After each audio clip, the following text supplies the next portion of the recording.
I've always wanted to renovate. Hello. It was like a longer term plan to actually try and save some money and just not have to borrow massive copious amounts, which happened anyway. Okay, hello. Sorry, what? Then I just got sick of waiting. My friend got his apartment renovated by Nick Gurney. My friend was so much happier kind of living in it afterwards. So that kind of motivated me to be like, well, maybe now's the time. The best thing we ever did was engage someone like Nick, who specialises in smaller spaces, to be able to give us that big house energy. Ripped this cup is. I'm Kirthana Selvaraj. I am an artist and academic. I'm Vicki Papa. I'm a community development worker and sometimes creative. And this is Bernie. She's a year and 3 months and doesn't have a job.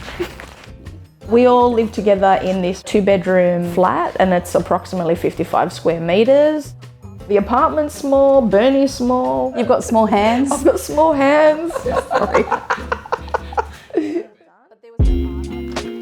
We live in Marrickville in the inner west of Sydney. We're about 10 minutes out of the city. I actually grew up about 40 minutes from here and I remember thinking, when I grow up, I want to live in Marrickville. It's a beautiful blend of old and new. A lot of families have lived here for multiple generations. A really diverse and a really safe, welcoming area. So this is the entry of the apartment. As you can see here, we've got a mirror, which is nice. It reflects the outside in because it can get quite dark in here. And then we've got this little pop of Matisse on the way in. We don't know how long this artwork will be here, but it's here for now.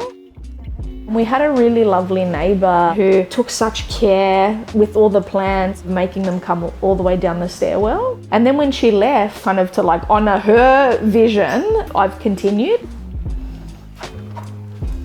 As soon as you walk in, you're in the living room immediately. This unit here was designed by Nick Gurney. It holds our records and our record player. Our favourite part is there's a little baby table here, which is our coffee table. It's on the wheels, so we can lock it into place if we need to. And then when we don't need it anymore, we just wheel it back in.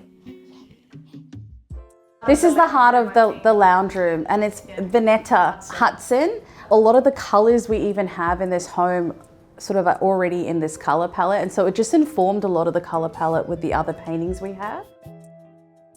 The ottoman here, we can like sort of stretch our legs. Bernie, you know, she knows this is what it is. When people come over, we split, we move that over. But then they can sit here and we can sit here, and it becomes a little bit more of a supported seating arrangement. When I grew up, my dad would grow a lot of veggies, and so I'm used to like having a lot of greenery around, and it's something that I actually miss being in an apartment. So that's why I've made the effort of having a lot of greenery in our space. Here we have Bernie's little throne. She's starting to get a bit too tall, like her legs seem to be growing longer, but the rest of her body seems to be staying the same. So we might need to move the bed from here eventually, but that's where she kind of sits and looks at us awkwardly. That's where she judges us. I was living here first, so Key and I have lived here for maybe 5 years together. We've been living in it for 2 years since the renovations. We spend the most time in the living room, so we wanted that to feel the biggest in the space. That's why getting 2 walls but 1 load-bearing wall removed completely transformed this space. If you are finding a small space, at least have one part of that feels a little bit bigger or a little bit more light, a little bit more room to move in, because then it won't really feel small. We don't have a backyard, but we have a little balcony. Vicky's beautifully arranged this small sliver of a balcony to incorporate all the plants that we really love. I try and select pretty hardy plants, like ones that are kind of like succulents. Any bird in the ibis family doesn't land on here because of these plants, so they act as a protection. Because there isn't that much space, we've tried to hang the plants over the other side, which gives us more space here for this quite wide bench. Japan. It's a delicious puzzle of contradictions. So delicious, in fact, that we've dedicated an entire issue of our magazine to it. But this is not the Japan you might expect. In issue 3, we go beyond the golden turd to explore the art of bending space and light with architect Takeshi Hosaka and Paul Smith's 40-plus year love affair with Japan. We ask how legendary product designer Naoto Fukasawa finds the essence of an object while also celebrating the Japanese-born art form of chindogu, that is, designing almost useless gadgets. And, of course, there are new compact Japanese small homes to fall in love with too. There's so much more inside, including a double-sided pull-out poster featuring original artwork and a city guide curated by creative Tokyo locals. Get your copy now. Visit nevertoosmall.com/store. This is where I think I feel the biggest impact of the renovations, particularly the storage and the open space. Nick was really clever. He was like, how can we utilize whatever's left of the storage into something that will work for, you working from home or studying from home. He created this sort of sleeve where I can put my laptop and my charger and my headphones and plug in, my charger when I need to, and then wheel out this table, which perfectly fits in width here, and then you just lock it down when you need to study. You can feed the wiring through the hole that's in here. You can sit down, you can type on your laptop or have dinner or terrify Bernie. Sorry, Bernie. We'll just wheel it back. There we go.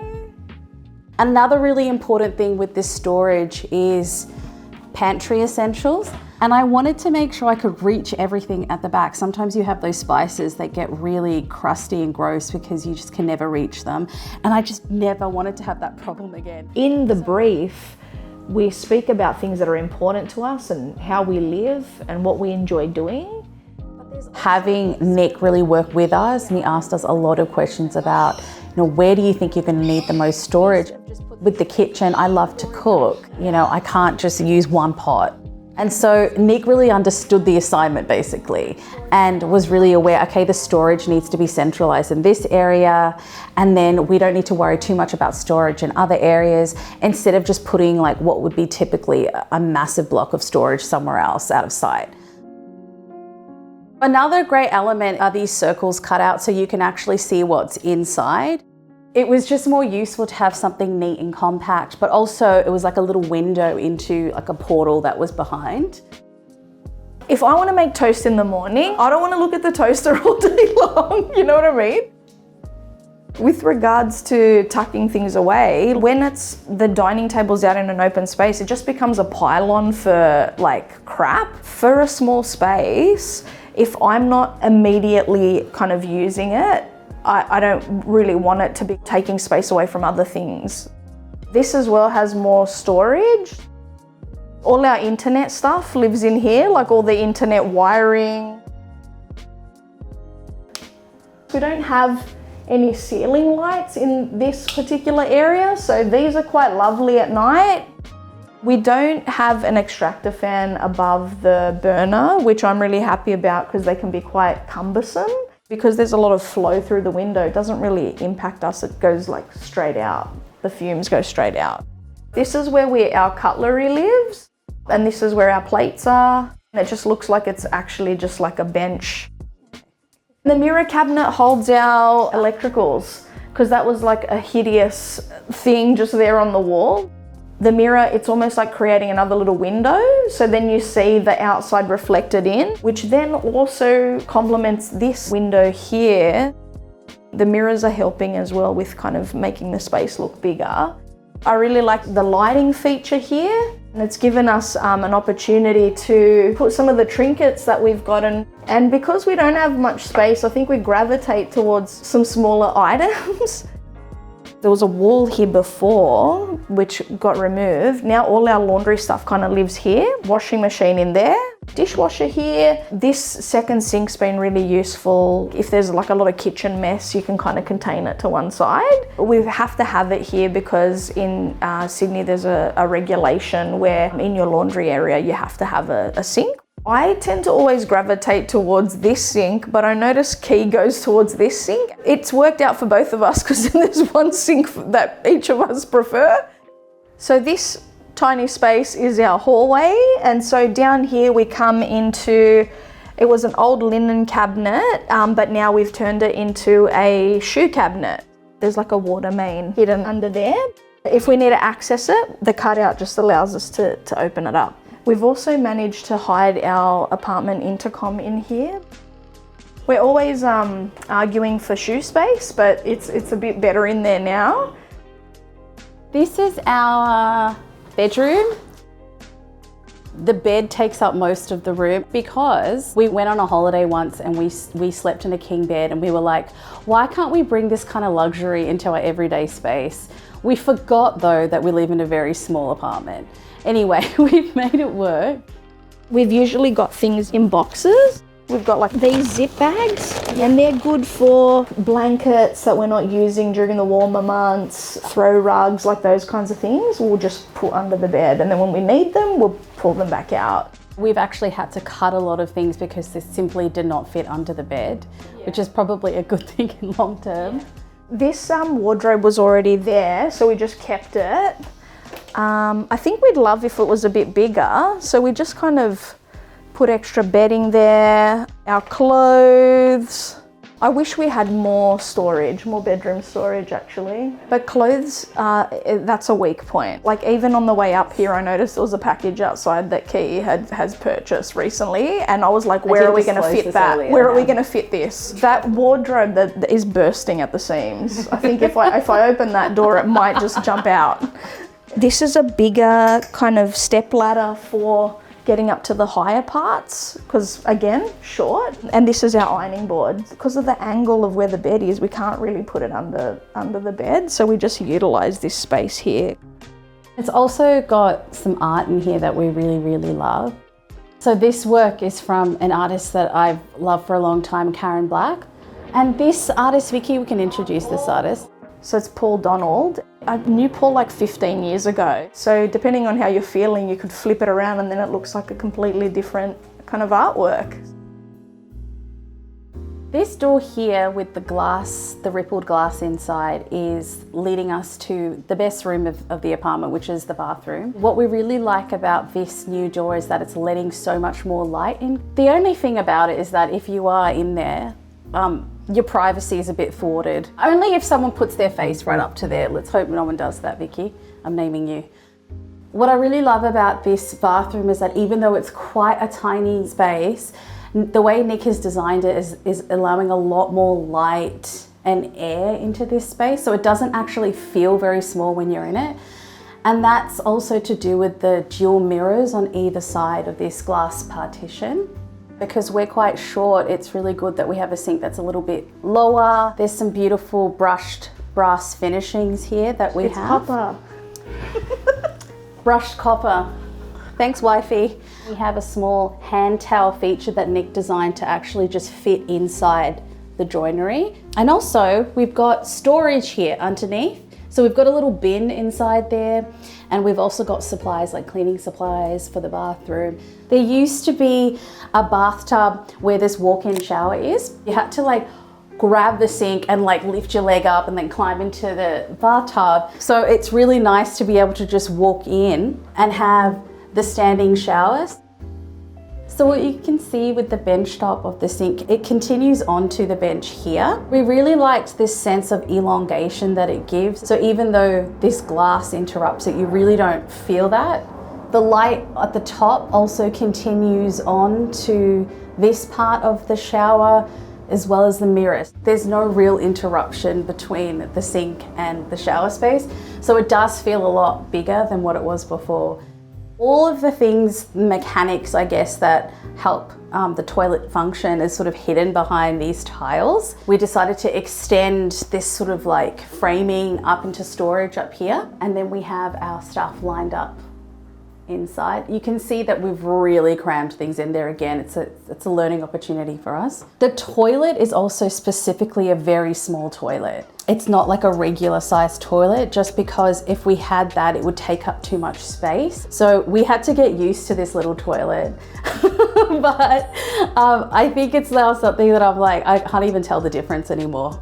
If we were to reposition, say like a shaving cabinet or a mirrored cabinet to where the mirror is, it again would extend and protrude out here, and then it would take up a lot of space. And so Part of the design also was to be able to plug things in. It's kind of covered at the moment, but there's a power source there, an outlet, sorry. So if you want to, I don't know, like Blow dry your hair? shave your eyebrows. I mean, what do people do with a shaver? You want to blow dry your hair, you can plug things in there and you can thread it through there and it doesn't go flying everywhere. Bringing plants in has been really nice. So because the steam from the shower, it almost operates like this mini terrarium. So there was a lot of trial and error, a lot of dead plants. The peace lily is loving life, so I think that might be a good one to keep. So now we're going to go into the second room. This room is where we have most of our belongings, but it's also acts as a spare room as well. So if people want to come and stay, we just kind of, roll a mat out on the floor and they can stay with us. I've got a combination of a lot of little bits and bobs we've collected over the years. Quite a lot of books. A lot of records that don't fit in the lounge room. Nick designed the joinery, the book shelving around the window, and also this desk here. And then we just added this. This was the table that was in here before, which is just like a basic IKEA table. And so then it turns into an L, so Key and I can actually use the room at the same time. One of us can sit on that side and one of us can sit on this side. And underneath, it acts as another storage solution. So we've got some of our butane gas things from camping. I've got a whole bunch of like blues CDs. This kind of also operates as a bit of like a creative studio space as well. It's an everything room. That's kind of like us. I mean, our personalities, I feel, are really infused specifically in this room. While the rest of the house is teaching us things, this room is containing a lot of who we actually are. I think we need something like that in small spaces that are unique to the personality of the people inhabiting it. This is one of the smallest places I've lived in, but it feels the most expansive internally for me. We're not sort of confined within these walls. We consider that when we go to the dog park, that's our shared backyard. We've become like a lovely little community, and it's been a nice way to kind of get to know our neighbours and also see some of their kids grow up too. We have, our workspaces, like our job workspaces. Key has a studio where she paints and like where it gets a lot more messier. We're kind of sharing ourselves amongst all these different spaces, but I think this one's where we really wanted it to be a place that was restoring. Yeah, restoring or restorative? Both. Both. Okay. A tip for living in a small space would be like invest in the design and the advice. That's made all the difference. In the discussions with Nick, I spoke a lot about how work is really busy. When I come home, I just want to be able to walk into a space that feels organised. If I need to get something, I know where it is. And I just wanted it to feel peaceful. And I think that's what we've ended up with. Even before the renovations, Vicky's so good with design and where she places art. And so there was still this, like a similar feeling of, this is a home. Yeah, and it had the potentiality, and then now with the renovation, we've been able to take it a line better to the next level. Totally. That's what it's like. That's what it's like. Sign up to our newsletter for subscriber-only content and exclusive offers. Visit nevertoosmall.com/subscribe.